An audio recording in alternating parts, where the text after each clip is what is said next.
Hey there, West Michigan. I'm meteorologist Samantha Jackson. Thanks for joining me on 13 Plus. We are gearing up for another winter storm that looks to be the highest impact of the week, bringing 8+ inches of widespread snowfall in a 12-hour time frame. Starting things off here with our weather ball, it is currently blinking green as we have no change foreseen in temperatures and additional rounds of snow in sight.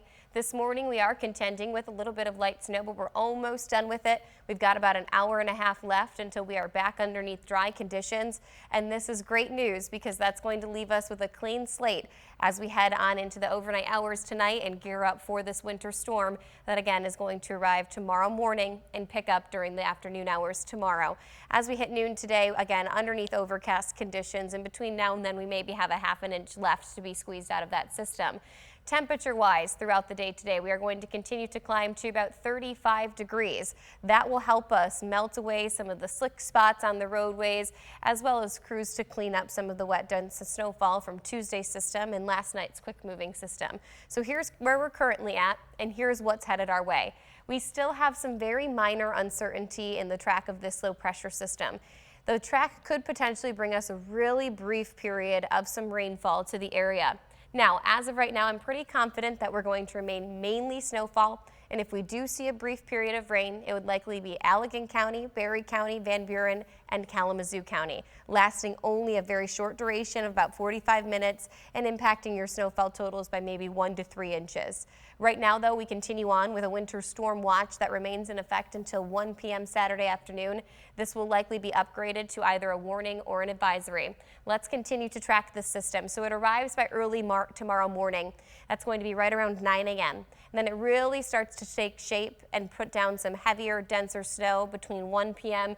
and 5 p.m. We continue to see heavy, dense snowfall, though, all the way through sunset and then into the late evening hours. Here's that portion of time frame that we could potentially see a brief period of rainfall. Although I do not think that this period of rain is going to impact our snowfall totals too much as we quickly wrap in an Arctic air mass behind it and drive down cooler temperatures and additional chances for snow overnight Saturday, or overnight Friday, I should say, and into your Saturday morning. In addition to that, we also will see some lake-enhanced snow that begins to develop Saturday afternoon and continues on into your Sunday, Monday, and even Tuesday of next week.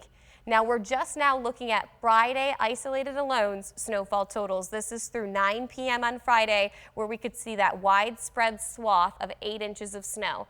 As of right now, I have the southern counties at 6+ inches of snow. That's because of that brief period of rain that we could potentially see happen. But otherwise, this is going to be a broad, impactful system just Friday alone. And then remember, we have additional snow that comes during the overnight period Friday and into Saturday. So if you're trying to navigate how you're going to plan out your Friday, this is what we're looking at between the morning hours to 5 p.m. 4 to 6 inches of snowfall. After your evening commute, this is when we get nearly blizzard-like conditions that begin to develop and we start to sit at that 8+ mark. Some of these models clearly pushing us a little bit higher than 8 inches, but we're going with a broad brush of 8 inches of snowfall stretching through all of our Kent, Ottawa, Muskegon County areas, and to the north of that, to the south of that, 6+ inches of snowfall will be likely. Then, tracking into Saturday, additional snowfall works through overnight Friday and into early Saturday afternoon, and this is when we start to see some really impressive totals, potentially exceeding a foot of snow as we round out your weekend. On top of this, it's not just the snowfall that we're tracking, but also strong gusty winds.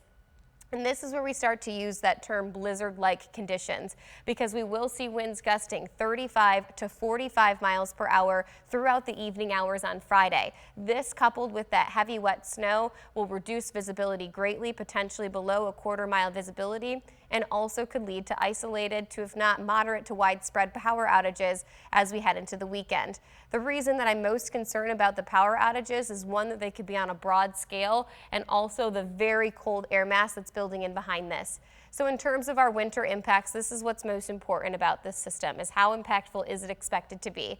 Well, with visibility down to a quarter mile, that's going to make travel very, very difficult. And then on top of it, you couple in this wet, dense snow turning slushy and pulling your tires side to side throughout that travel commute. It's going to be tricky, especially that evening commute time frame on Friday and into your Saturday morning. Power outages, as mentioned, also a concern. And then our temperatures. Let's talk about them. So that system rolls through Friday into Saturday, and behind it we wrap in this Arctic air mass. Your 13 on your side 10-day forecast showing off that by early next week we see our temperatures down in the teens for our afternoon highs. Overnight lows single digits. You start to combine in wind gusts 25 to 35 miles per hour, which looks relatively likely, and our feels like conditions during our overnight lows fall down to -10 to -20 degrees. That would result in frostbite in as quick as 30 minutes to exposed skin. So that's something to think about when heading into next week and considering any travel plans impending or continuing to contend with that significant snowfall that will still be on the ground.